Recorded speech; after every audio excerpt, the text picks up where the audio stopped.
Assalamualaikum warahmatullahi wabarakatuh. Selamat sore dan selamat datang di Ashogi seri ke-163. Apa saja kutanya Himpunan Onkologi Ginekologi Indonesia. Ashogi merupakan webinar online series yang diselenggarakan oleh Hogi dan menjadi wadah diskusi seputar permasalahan dan kasus-kasus terkait onkologi ginekologi. Alhamdulillah senang sekali rasanya saya Dr. Hoirinsa kembali hadir.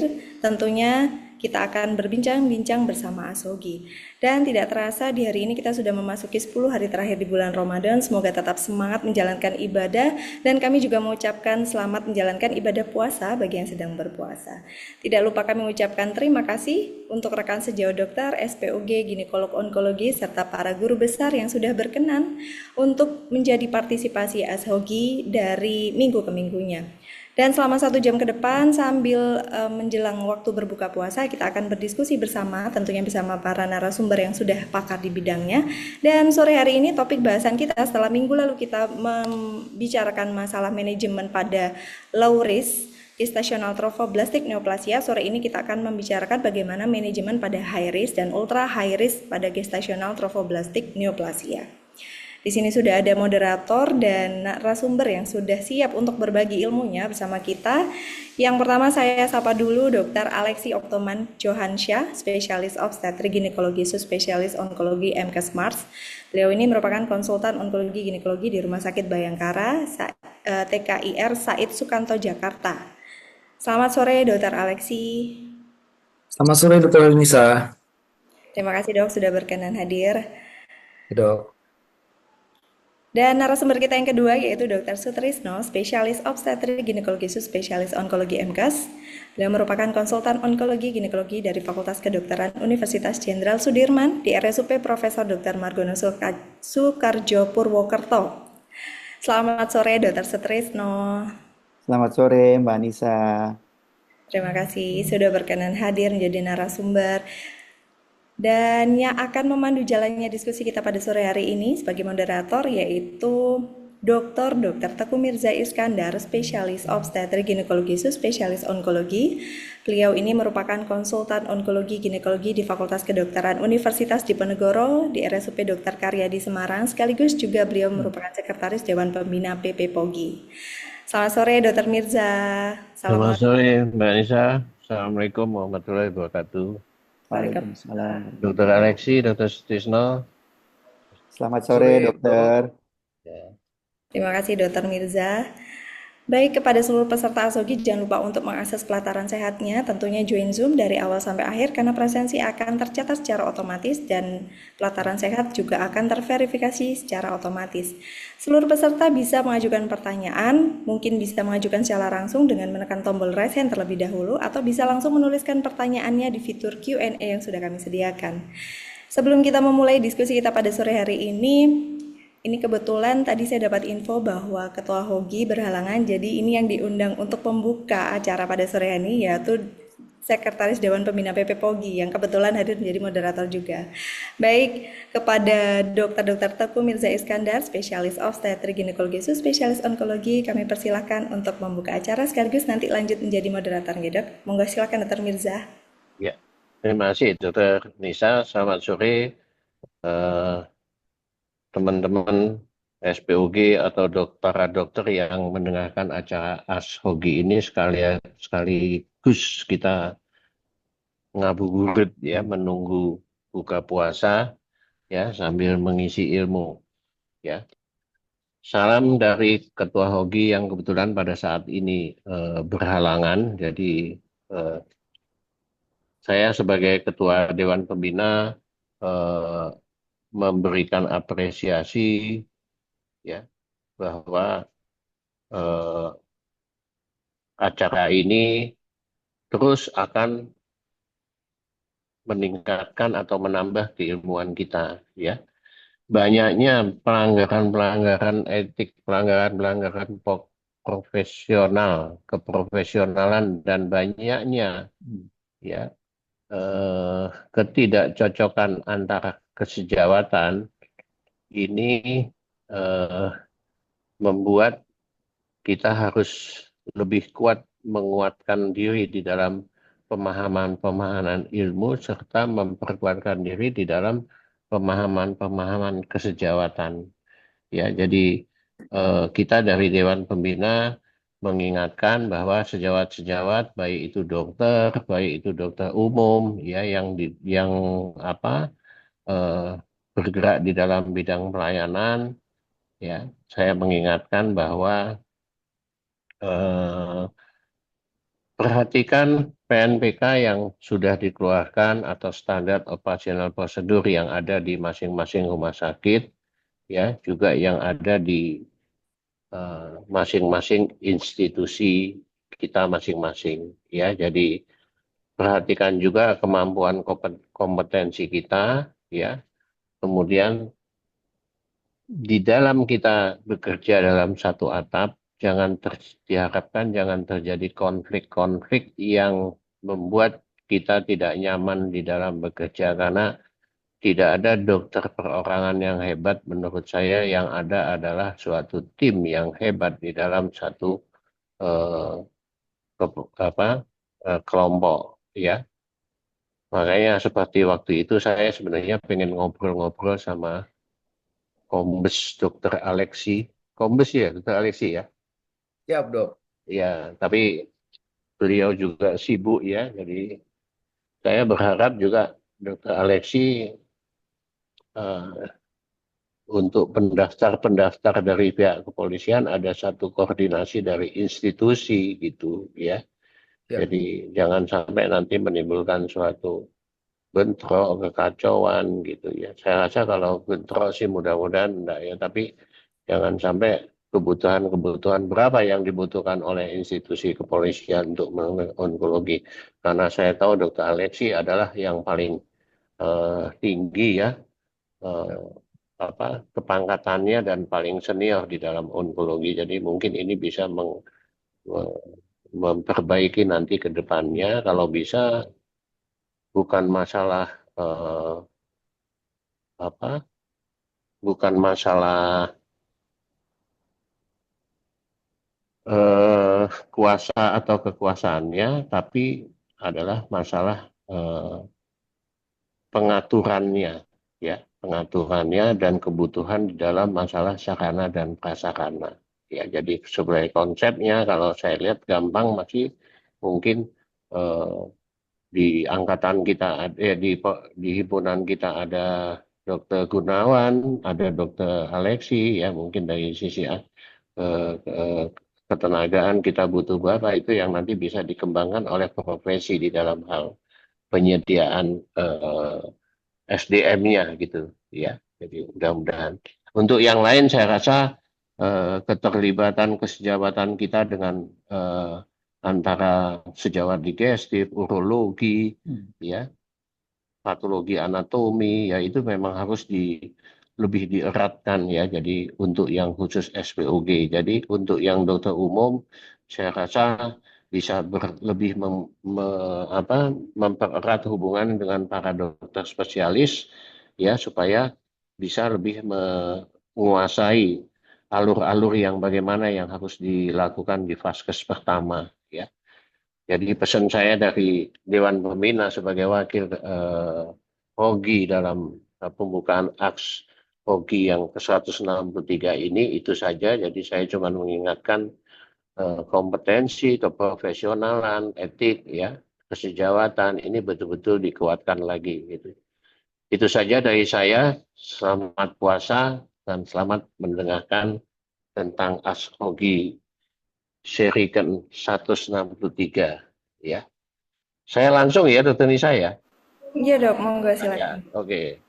Ya, kita langsung bahwa pada saat ini ke-163 kita eh, membicarakan tentang manajemen high risk ya dan ultra high risk ya. Jadi gestasional, trofoblast, neoplasia. Pada periode yang kemarin 162 itu yang dibicarakan adalah gestasional low risk. Jadi mungkin teman-teman yang di daerah atau dokter umum apa sih ultra high risk dan high risk itu ya, nanti mungkin lebih detailnya. Jadi saya rasa supaya tidak ada overlapping antara dokter Sutisno dan dokter Alexi, nanti bisa eh, berbagi ya sehingga diskusinya bisa eh, cukup banyak gitu ya. Kebetulan dokter Alexi sama dokter Sustisno itu satu seperguruan, jadi kalau di dalam persilatan tidak ada satu guru ya satu ilmu ya, jadi tidak boleh saling melangkahi gitu ya. Jadi saya cuma mengulas saja bahwa di dalam definisi itu kalau high risk itu biasanya dengan skor WHO dia minimal lebih dari 7, kalau ultra high risk dia lebih dari 13, dan kemungkinannya nanti akan dibahas oleh Dr. Strisno dan Dr. Alexi. Saya berharap eh, materi ini betul-betul ada manfaatnya karena di dalam lapangan eh, masalah-masalah gestasional trophoblast ini suka diabaikan ya. SPOG umum yang saya dapat ada perdarahan ya di luar siklus mens, dianggap itu abnormal uterine bleeding, dikuret, pindah ke dokter Alexi, dikuret lagi, pindah ke dokter Sutrisno, dikuret lagi. Kalau diem nggak apa-apa, tapi nanti terus saya bilang, oh dokter Alexi itu suka begini, begini, begini. Nah ini yang sering terjadi ya. Ini yang karena saya bisa ngomong begini karena saya di Dewan Pembina yang saya sering menguruskan ya. Jadi kita mulai saja ya. Kita urut muda, bukan bullying, ini biasa kita urut muda. Jadi kita mulai dari Dr. Sutisno dulu, silahkan ya. Apa yang mau disampaikan tentang apa manajemen high risk dan ultra high risk ya. Silakan Dr. Sutisno. Ya. Baik, dokter. Terima kasih atas kesempatannya. Assalamualaikum warahmatullahi wabarakatuh.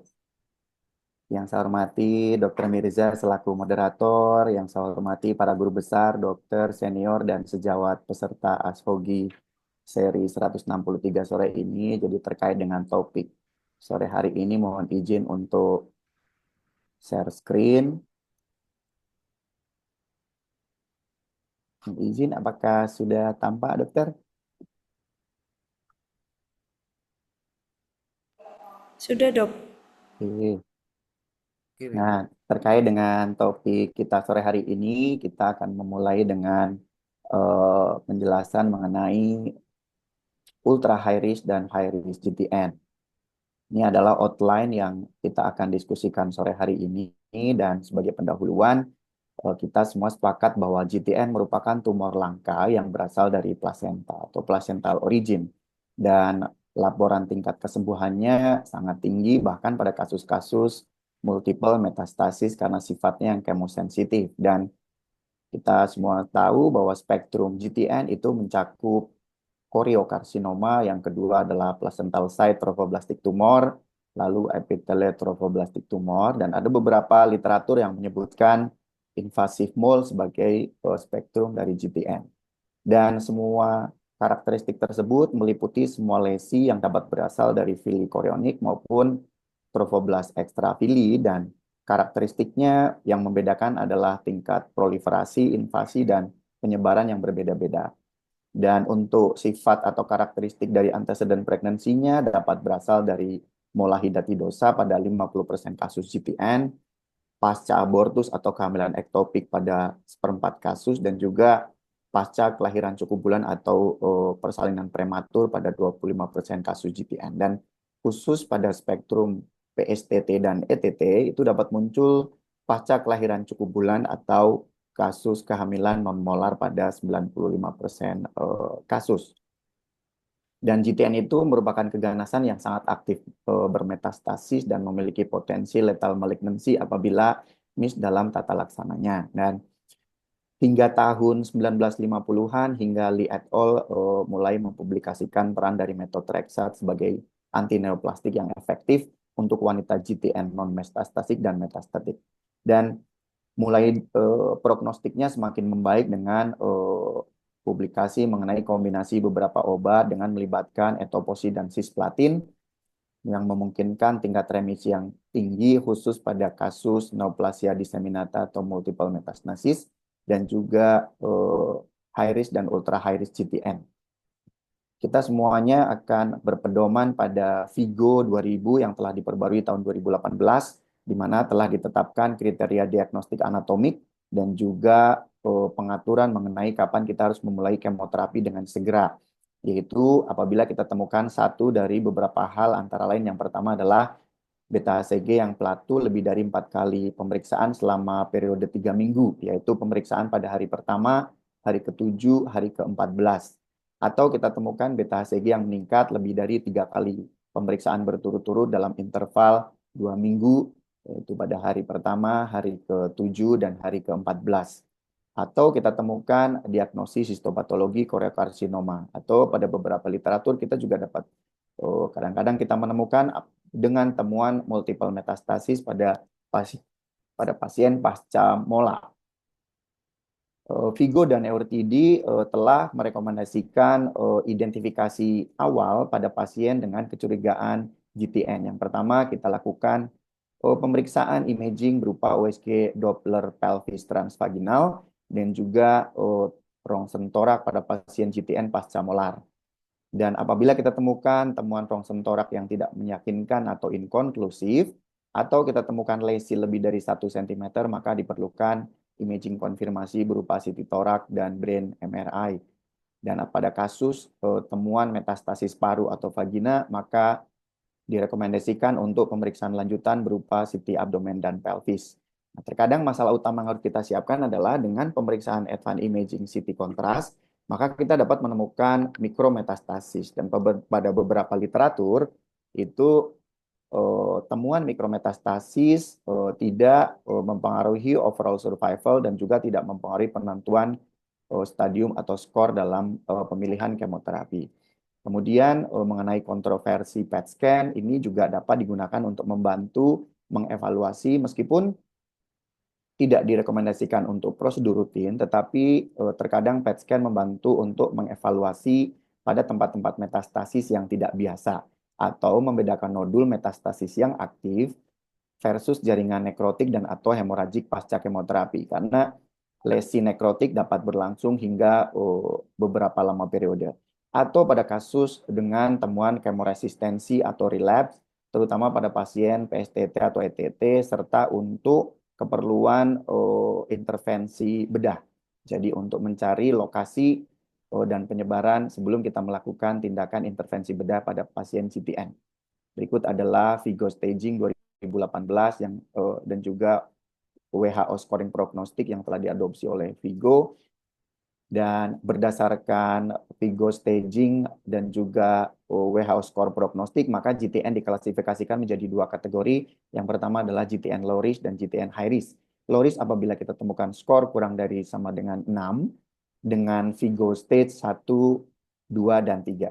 Pada kategori GTN high risk kita temukan apabila skor Vigo lebih dari sama dengan 7 atau Vigo stadium 4.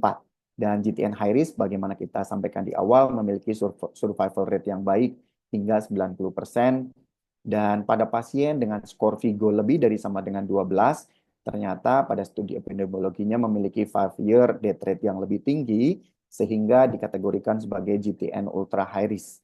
Dan berdasarkan sistem prognostik WHO, ternyata tidak berlaku untuk spektrum PSTT dan ETT. pada pasien stadium lanjut atau kita temukan antecedent pregnancy dari kasus GTN yang kita temukan ternyata lebih dari 48 bulan, maka kita juga harus mengkategorikan sebagai kategori high risk.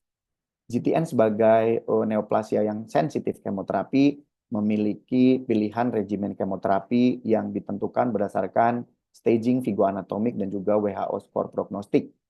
Dan pada klasifikasi khusus yaitu PSTT dan ETT yang relatif resisten terhadap kemoterapi, maka direkomendasikan terapi kombinasi berupa pembedahan dan kemoterapi, bahkan terkadang pada beberapa publikasi diperlukan radioterapi. Dan pasien dengan kemoterapi kombinasi tentu kita juga harus memperhatikan kejadian insufisiensi ovarium, sehingga terkadang kita memerlukan kontrasepsi oral untuk menekan produksi LH, sehingga toksisitas multi-agent kemoterapi terhadap ovarium dapat kita tekan, dan juga harapannya dapat menekan produksi HCG hipofisis, karena apabila tidak dilakukan penekanan pada beta HCG hipofisis terkadang dapat menyebabkan positif palsu yang sulit membedakan apakah penyakit aktif atau inaktif. Dan GTN itu memiliki karakteristik cenderung resisten apabila diberikan agen kemoterapi tunggal, sehingga diperlukan kemoterapi multi-agent. Dan dari National Cancer Institute, hanya 36% pasien GTN high risk yang dapat mencapai remisi dengan kemoterapi agen tunggal. Multi-agent kemoterapi yang saat ini dapat kita pergunakan adalah baik etoposide, methotrexate, actinomycin D, dan juga bergantian dengan cyclophosphamide dan vincristine yang dilaporkan dapat mencapai complete response hingga 78% dan survival rate lebih dari 90%. Dan studi Cochrane di 2012 bahwa pilihan yang efektif adalah dapat digunakan regimen yang menggabungkan etoposide dan cisplatin. Dan saat ini EMACO dipakai secara global terkait dengan profil toksisitasnya yang rendah. Dan untuk terapi pasca kemoterapi pada GTN high risk, kita masih memerlukan terapi konsolidasi pasca kita temukan respon komplit, yaitu minimal 3 seri EMACO setelah kadar beta HCG tidak terdeteksi. Nah, pada studi dari Sharing Cost Group bahwa induksi etopositosis rendah dan juga cisplatin pada hari pertama kedua setiap 7 hari pada pasien dengan tumor burden yang tinggi dilaporkan dapat menurunkan angka kematian dini akibat gangguan pernafasan dan perdarahan, serta laporan tingkat remisi pada kelompok non-gestasional. Ini merupakan regimen kemoterapi yang dapat kita adopt. Beberapa kondisi kita juga dapat temukan high risk GTN dengan temuan metastasis otak. Dan pada kasus seperti ini kita perlu konsultasi dengan sejawat bedah saraf terkait kepentingan intervensi emergensi yang mungkin diperlukan. Dan untuk kategori multi-agent kemoterapi kita dapat lakukan modifikasi EMACO dengan melakukan peningkatan dosis methotrexate hingga 1000 mg per meter square diberikan dalam 24 jam, sehingga kadar methotrexate dalam LCS-nya dapat tercapai optimal. Dan dexamethasone pada kasus edema cerebri kita dapat gunakan, antiepileptik apabila ada riwayat kejang sebelumnya. Yang kita perlu perhatikan adalah bahwa pemberian methotrexate dosis tinggi dapat menyebabkan kristalisasi MTX di tubulus ginjal, sehingga clearance methotrexate di ginjal menjadi menurun, sehingga muncul toksisitas non-renal yang signifikan, baik itu melosupresi maupun mukositis, sehingga dapat kita cegah dengan melakukan hidrasi yang adekuat dan alkalinisasi urin dengan BIGNAT. Tentu diperlukan imaging serial terkait dengan evaluasi efek samping non-renal yang signifikan tersebut. Terkadang kita beberapa publikasi melaporkan pemberian terapi intratekal meskipun masih kontroversi, di mana diberikan kombinasi EMACO dengan intratekal dosis methotrexate 12,5 mg, dan dengan melibatkan 15 pasien, ternyata pada publikasinya 13 pasien mencapai sustained remission tanpa menggunakan whole brain irradiation. Dan 85% dari 27 pasien dengan metastasis otak mencapai remisi yang komplit pasca EMACO atau MAEP dengan kombinasi intrathecal methotrexate.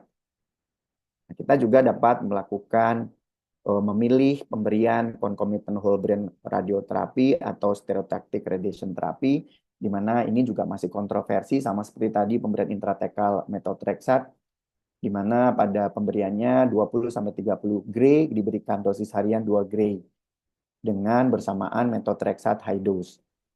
Dengan keuntungan yang dilaporkan menurunkan metastasis otak, meningkatkan konsentrasi methotrexate di SSP, serta mengurangi resiko emergency surgery berupa perdaan otak sebelum eradikasi tumor dan meningkatkan survival. Yang harus diperhatikan adalah toksisitas leukoencephalopati yang mungkin muncul. Regimen lain selain EMACO yang dapat diberikan pada pasien dengan skor ultra high risk adalah kombinasi etoposide dan cisplatin yang diberikan pada hari ke-8 menggantikan vincristine dan cyclophosphamide.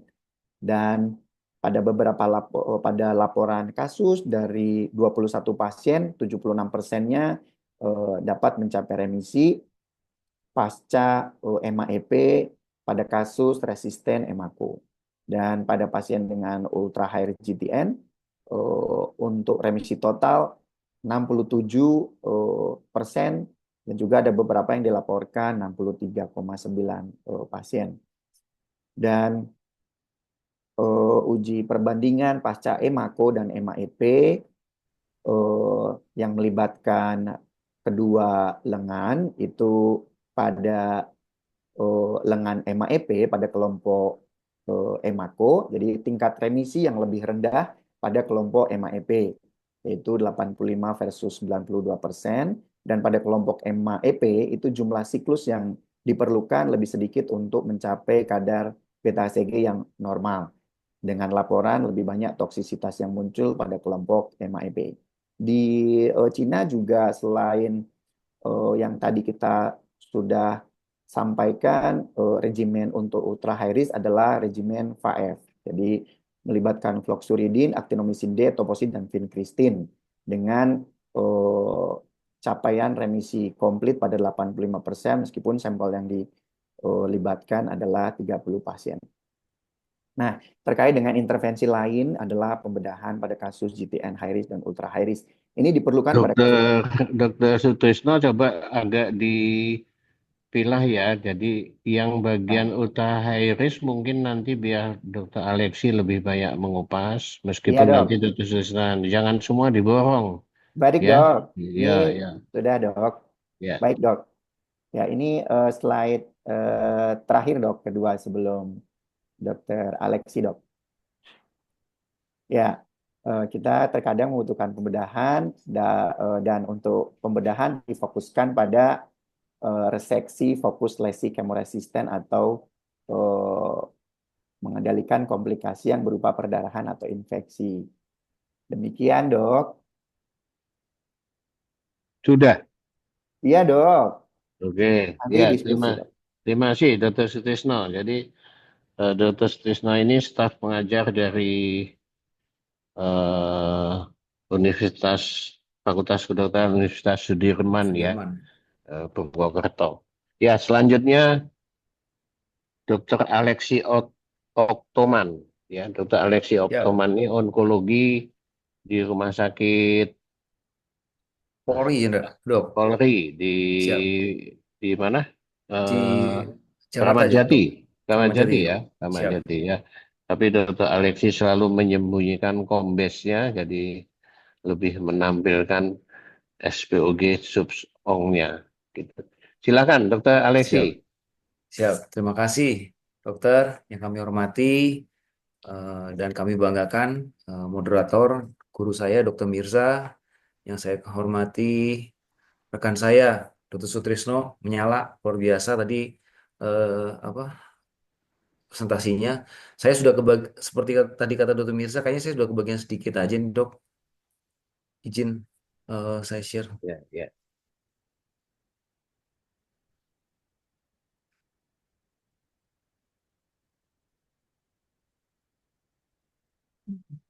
Ya.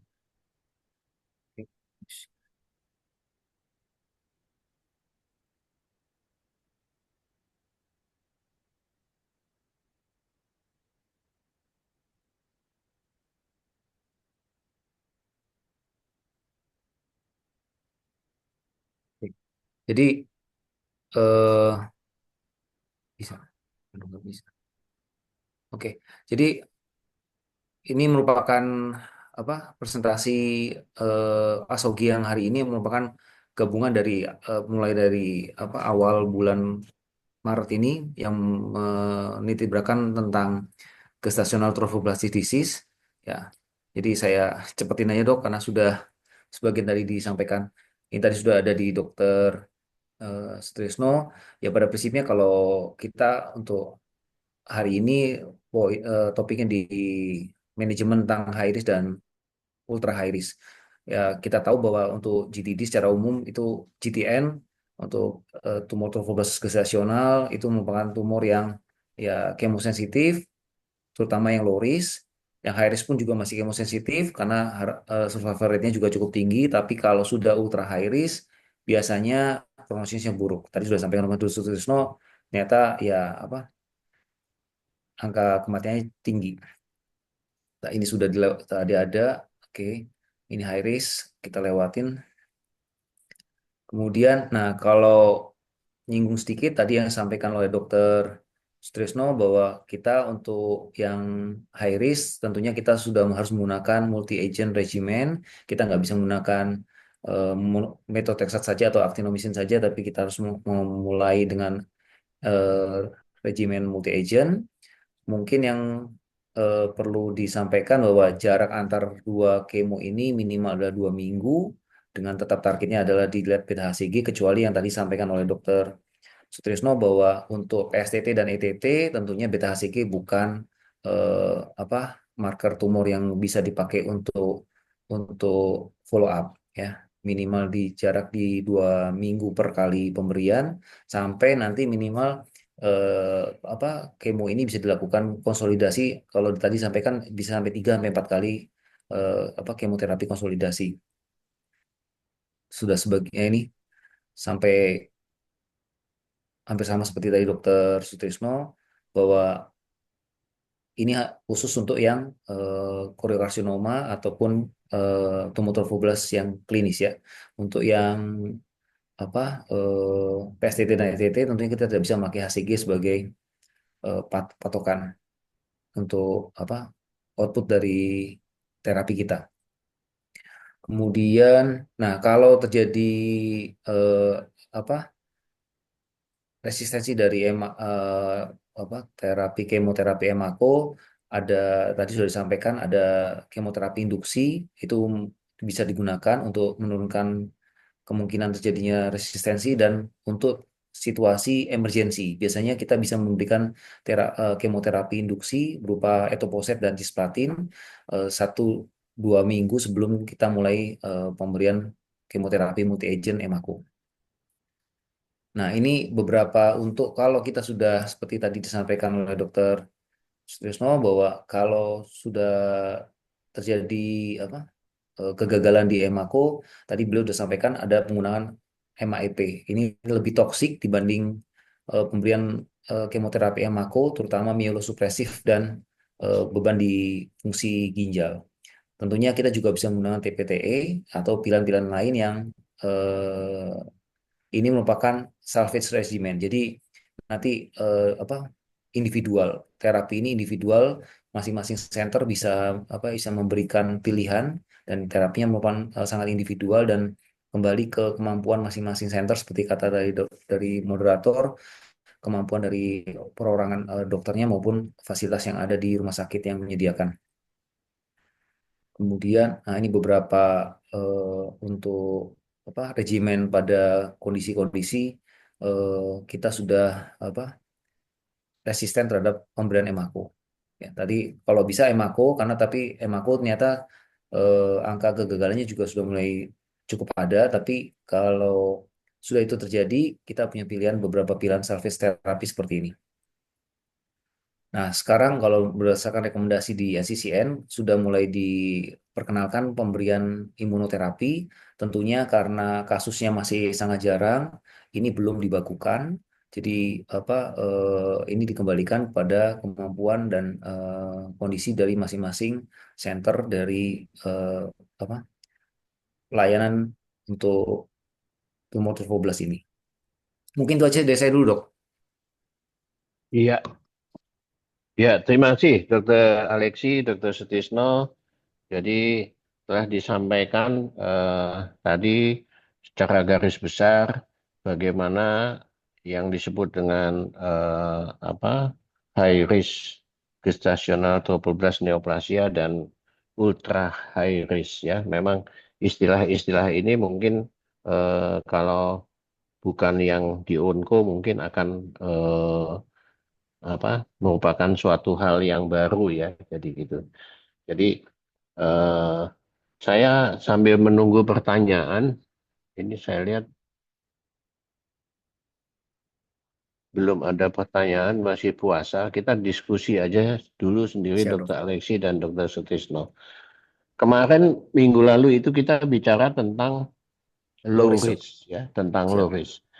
Kita kira-kira titik tangkapnya perbedaan antara low risk dengan apa yang resiko tinggi dan resiko rendah itu di mana ya perbedaannya di situ? Mungkin Dr. Sutisno dulu. Iya dok.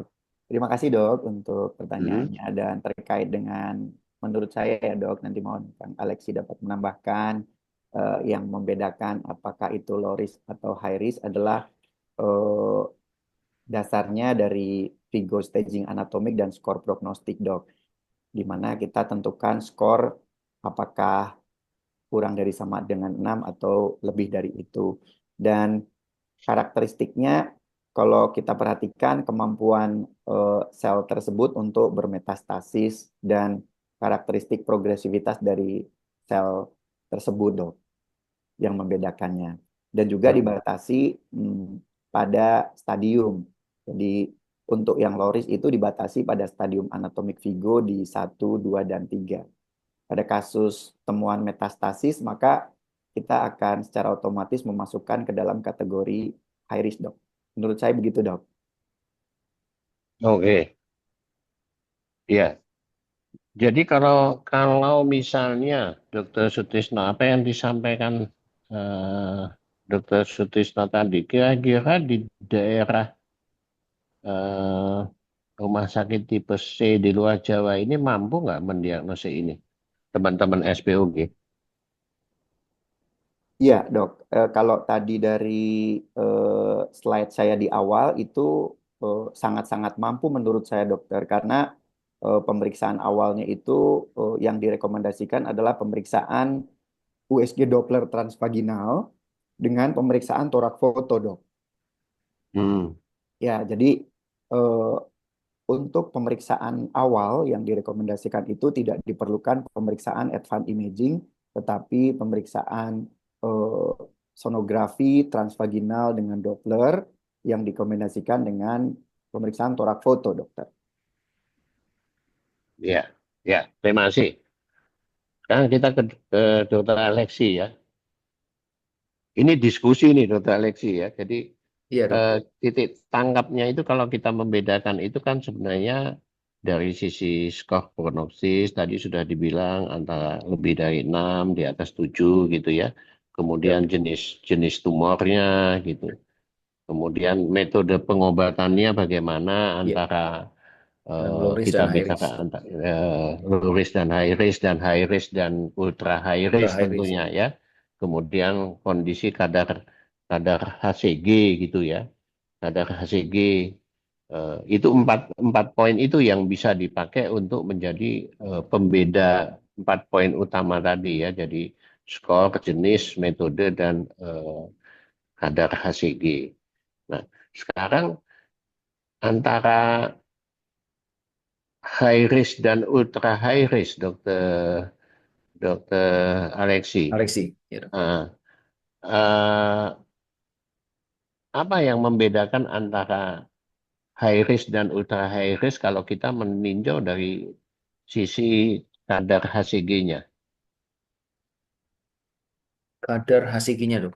Ya, Kalau sebenarnya lebih ke arah ultra high dan high risk kan lebih ke arah scoring dia di atas 12, Dok. Jadi otomatis makin tinggi kadar HCG, dia langsung masuk ke ultra high risk, dok. Hmm. Kemudian Hmm. ditemukan apa kegagalan riwayat kemoterapi, itu skornya jadi besar. Ditemukan juga apa metastasis yang di luar pulmonal otomatis lebih besar. Jadi eh, pembedanya adalah yang utama adalah itunya, dok, apa kadarnya makin tinggi makin besar, dok, scoring. Berarti Ada masih cut off pointnya enggak? Misalnya di atas 10.000 gitu, supaya menjadi oh patokan teman-teman kalau kalau 100.000 gitu. banyak banyak jurnal, dokter. Kalau yang Hah? pernah saya baca menurut kriteria Hamon, kalau kriteria Hamon kan kalau apa HCG urin di atas 100.000 atau kalau kadar serum tuh 40.000 itu sudah beresiko tinggi untuk apa resiko tinggi untuk itu, Dok. Kalau kita menurut kriteria Hamon. Jadi ada 40.000 mil internasional unit per cc serum itu Hmm. beresiko tinggi untuk prognosisnya buruk gitu, dok. Hmm. Hmm. Gitu, dok. Ya, Jadi ada banyak kriteria. Ada yang menyatakan kalau ada literatur yang menyatakan kalau di atas 1 juta apa 1 juta kadar beta HCG itu juga merupakan kadar apa high risk, dok. oke. Dr. Alesi dan Dr. Stisno kan dari pendidikan di Bandung ya, dan Bandung itu saya tahu kekuatannya justru ada di Topobelas ya, Ya. ya, jadi justru ada di Topobelas. Eh, Sekarang kalau misalnya pendapat Dr. Alesi, setahu saya di daerah dia tidak bisa mencapai apa kadar HCG sekian tinggi gitu. Kadang-kadang pemeriksaan HCG aja mungkin di rumah sakit daerah tidak dilakukan atau paling dia mengikuti dengan graph-index tes pengenceran gitu loh. Ya. Ada enggak bagaimana kiat-kiat dari Dr. Alexi mengenai masalah-masalah di Indonesia ini supaya orang kalau lihat GTN tuh nggak lari ke Pineng, nggak lari di Singapura, nanti diketawain Kemenkes kita gitu loh. Karena ya.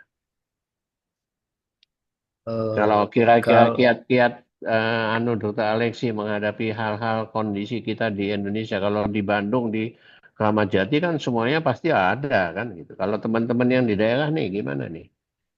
Untuk menyikapi bahwa dia bisa bisa nggak ikut andil mendiagnosa bahwa ini ultra high risk kalau kita melihat dari kadar HCG.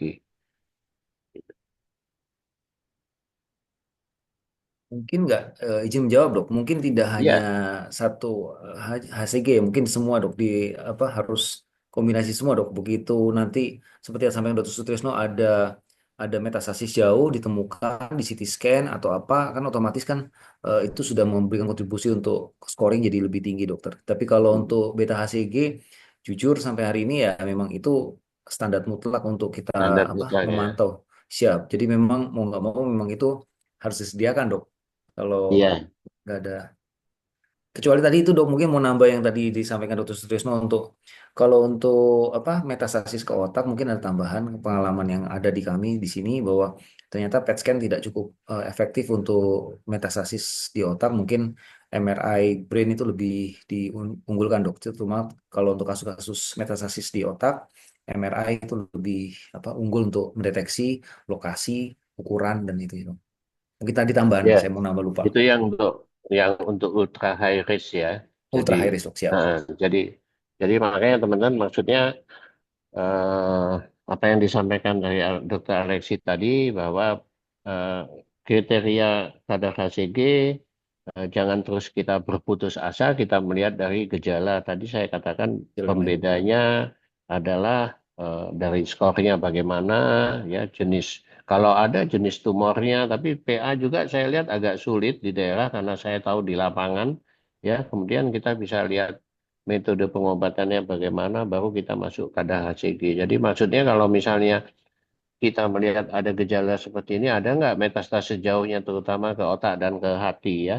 Jadi itu kan ya maksudnya tuh. Betul, Jadi dok. jangan terpaku pada kadar HCG. Oke, ini kebetulan ada saya tutup dulu yang kita diskusi kita. Ada satu pertanyaan dari eh, tanpa nama.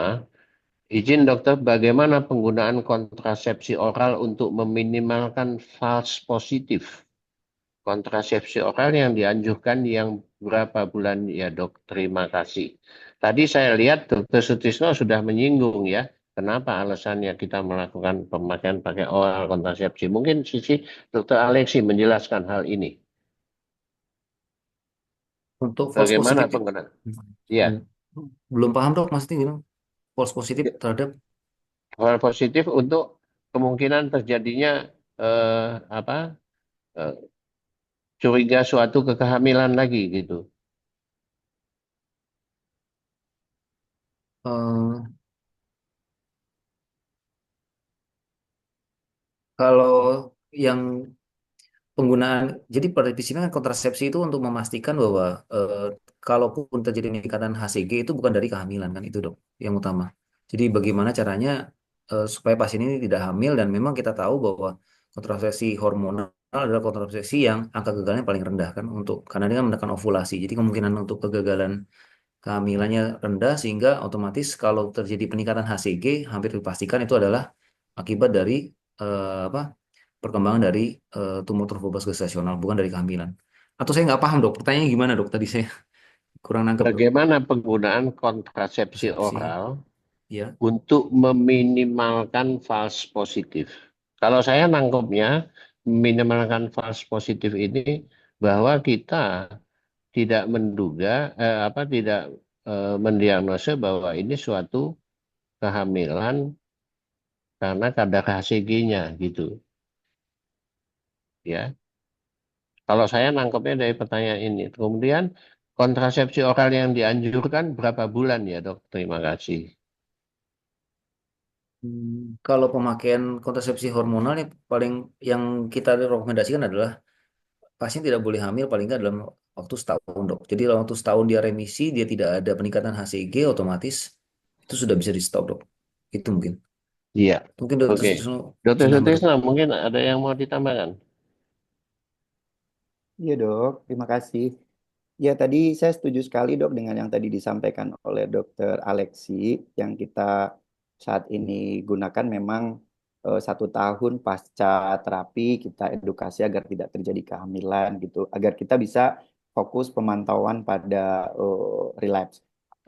Tapi ada satu publikasi yang memang tadi saya tampilkan dok, yang dari Dantas itu bahwa salah satu efek samping dari penggunaan multi agent kemoterapi itu adalah insufisiensi renal dan eh, produksi beta HCG di hipofisi, sehingga pada publikasi tersebut memang dianjurkan untuk menggunakan jenis pil kontrasepsi yang kombinasi dok. Jadi di sana harapannya adalah untuk menekan produksi dari LH sehingga aktivitas ovulasi bisa ditekan dan juga untuk menekan produksi beta HCG di hipofisis. Jadi yang saya tangkap dari publikasi tersebut itu dokter. Ya, Atau dok, saya baru teringat dok, kalau kan HCG itu ada dua tipe, subtipe alfa dan beta. Subtipe yang alfanya kan mirip seperti itu dok. Apa alfanya alfanya HCG kan mirip dengan kehamilan. digugusnya di LH dan di Ya, FSH dok. Mungkin itu yang mungkin dipertanyakan ya.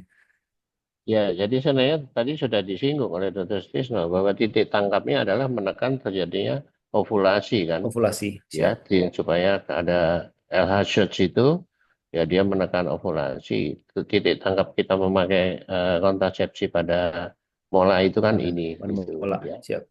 Ya, jadi ini yang kalau saya katakan siapa untuk yang bertanya mungkin titik tangkapnya kita bukan pada penurunan kadar HCG atau bagaimana, tapi adalah untuk supaya dia tetap tidak terjadi ovulasi gitu.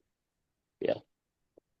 Nah, sekarang ada ini belum ada pertanyaan lagi. Kita sambil menunggu. Ya.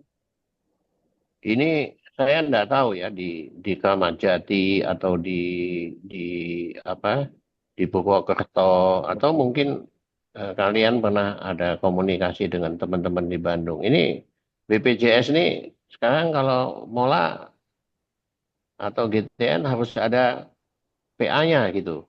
Ya. Gimana kondisi di apa di tempat-tempat di daerah di Kramat Jati, di Purwokerto, karena di Semarang nih baru-baru ini saya lihat teman-teman pada ribut nih. Ya, setiap kita mau kemo apa BPJS itu menanyakan hasil PA-nya. Padahal kita kan nggak pernah jarang sekali kita mendiagnosa kecuali korneokarsinoma ya. Kalau kita mendiagnosa GTN itu dengan hasil PA gitu. Yang kemudian penggunaan etoposide. Etoposide ini kan kalau untuk ultra high rate sebagai induksi antara etoposide dengan Ya, cisplatin. Tadi Dokter cisplatin. Alexi sudah ya Siap. menyinggung ya. Mungkin yang penggunaan etoposide sama nanti Dokter Alexi yang PA ini Dokter Sutrisno. Pendapatnya gimana nih? Kalau Ya dok. BPJS di Purwokerto begitu juga. Iya dok, kalau saya diskusi dengan Dokter Adit selaku yang paling sesepuh di kami dok. Jadi awalnya dulu itu memang disyaratkan seperti itu sampai akhirnya beliau itu mengadakan ultimatum kepada manajemen kalau seperti ini terus maka pasien semua akan dirujuk ke rumah sakit Sarjito sampai akhirnya manajemen itu meng-ACC. Jadi tidak diperlukan lagi temuan histopatologi ganas. Jadi cukup dengan antecedent pregnancy yang ada, apakah itu abortus, apakah itu mola dengan peningkatan beta HCG sudah mendukung diagnostik dokter. Jadi udah bisa diberikan. Hanya saja yang di masalah, mumpung ada kesempatan, saya mohon izin untuk menyampaikan. Jadi di kami memang untuk kelompok high risk, ultra high risk, kita mengalami kesulitan untuk multi agent regimennya dok. Di mana kita semua sudah sepakat bahwa regimen terbaik adalah yang saat ini masih dianut EMACO. Tetapi dalam kenyataannya untuk pengadaan etoposi dan juga actinomycin D di kami memang mengalami kesulitan karena memang dari manajemen yang disampaikan belum ada rilis dari perhimpunan sehingga nanti harapannya dari guideline yang dari perhimpunan dapat kami serahkan kepada manajemen karena ini juga kita ada kasus yang ultra high risk dengan skor Vigo 15 kebetulan wanita usia 53 tahun dengan interval antecedent pregnancy-nya lebih dari 4 tahun. Nah, ini rencana kami majukan di PIT oleh Presiden. Jadi itu juga salah satunya tidak mendapatkan etoposin dan juga actinomycin D dok di kami. Jadi nanti bisa share juga. Demikian dokter, mungkin berikutnya ke dokter Alexi. Ya, silakan. Iya dok. Kebetulan mirip dok. Jadi waktu pas kami datang pertama ke rumah sakit Polri, begitu kami mulai kemo, kan persyaratan seperti dokter sampaikan harus melampirkan patologi anatomi. Jadi waktu itu kami akhirnya mengadakan itu dok, kayak apa, joint case bersama dengan farmasi dan onkologi ya. Apa kan kami ada board onkologi bedah, hemato-onko di rumah sakit. Jadi kami share bersama bahwa HCG ini merupakan apa, tumor marker yang sangat sensitif sehingga without patologi kita sudah bisa apa, mendiagnosis dan memantau kasus ini dok. Jadi setelah join itu baru mereka apa, BPJS apa, mau dok. Sebelumnya memang kami nggak bisa dok untuk itu. Jadi harus memang sama seperti seperti yang dokter alami, kami juga harus menyertakan PA. Tapi setelah itu mereka paham, jadi kita tanpa itu sudah bisa memberikan terapi dok. Terus berkaitan dengan etoposide dok, memang kami dapat restriksi dok. Sampai hari ini kami juga restriksi. Jadi eh, apa, pasien itu kalau di rumah sakit Polri kami sama BPJS tuh BPJS tutup mata dok. Jadi etopositnya beli dok. Karena kebetulan etoposit tidak terlalu mahal. Jadi beberapa pasien kalau kami etoposit kami pasiennya beli sendiri dok. Jadi kombinasi sebagian yang lain ada di BPJS, ada etopositnya beli. Boleh ya. eh Tutup mata dok. Jadi sebenarnya mereka bilang tidak pernah boleh kalau apa, pasien BPJS beli. Hmm. Karena rumah sakit polisi, kalau bukan polisi tangkap Nggak nanti berani dok. PA-nya. Iya nggak berani dilarang kok. Oh, siap. Ya. Iya dok. Setahu saya memang dilarang dok. Tapi kan karena Ya. pasiennya itu dok, siap. Etoposat kan hanya untuk, kalau nggak salah saya baca di itu hanya untuk paru-paru Iya. yang di ACC. Untuk kita ginekologi mungkin yang tadi saran dokter Sutrisno mungkin dari himpunan dok, minta biar Iya. rekomendasi kami bisa punya Saya etoposat tidak dok. tahu ya dari himpunan sudah menyebut apa? Saya rasa setahu saya sudah pernah itu dianukan ke Pokja Pokja apa?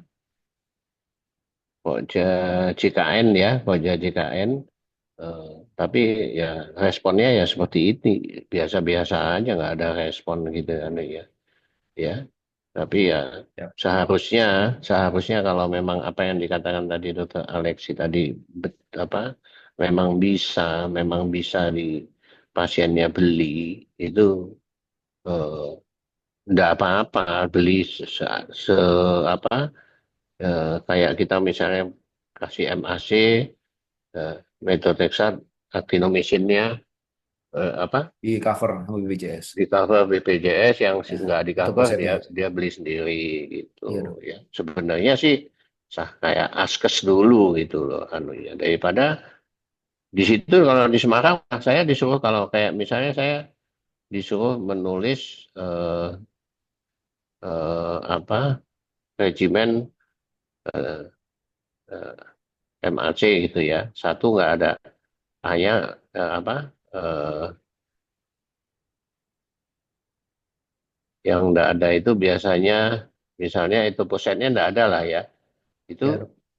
saya disuruh nulis regimennya ya regimen tanpa etoposet ya. Padahal kita kan penelitiannya kan nggak ada gitu. Nggak ada dok. Ya, selalu saya nggak pernah mau di situ. Ya ini memang dilema di dalam kesehatan kita ya, karena misalnya kita melakukan regimen PEB ya penelitiannya PEB, jangan terus kita disuruh nulis regimen PB gitu. Iya, siap. Nah, kalau di Flumicin, nextnya cisplatin. ada peneliti apa pemeriksaan lo ini kok Dokter Alexi nulisnya PB gitu kan katanya. Bukan tidak boleh BPJS-nya gitu. Jadi maksud saya kalau memang tidak boleh BPJS-nya membuat suatu klausul bahwa mereka yang melarang gitu. Jadi secara kita tidak punya beban moral di situ. Oke, ini ada klarifikasi dari Dokter Indri Budiarti mengenai pertanyaan false positif tadi ya. Jadi memang betul ya. Jadi eh, pemakaian oral kontrasepsi itu eh, biasanya dianjurkan tidak hamil dalam 1 tahun. Dulu ada teori yang mengatakan malah 2 tahun, tidak 1 tahun, ya. Ada 2 tahun, tergantung dari apa rekomendasinya, ya. Ya, pasien dianjurkan tidak hamil sambil dipantau kadar HCG-nya. Jika menggunakan, kemudian kalau dicuriga ada suatu kehamilan, ya, atau fase positif karena fase positif, jadi positif karena eh, oral kontrasepsinya tinggal periksa kadar HCG-nya. Karena pas positif dengan kehamilan baru atau kenaikan HCG karena reaktivitas pasca molar akan berbeda angkanya.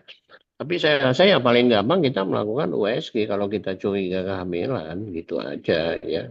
Kalau kalau memang kalau USG kan hampir semua ada. Masalahnya itu yang kita pikirkan adalah HCG-nya Masa CG-nya itu dok. Siap. beta HCG-nya sulit gitu ya. Jadi ini yang Sulit dan mahal ya dok.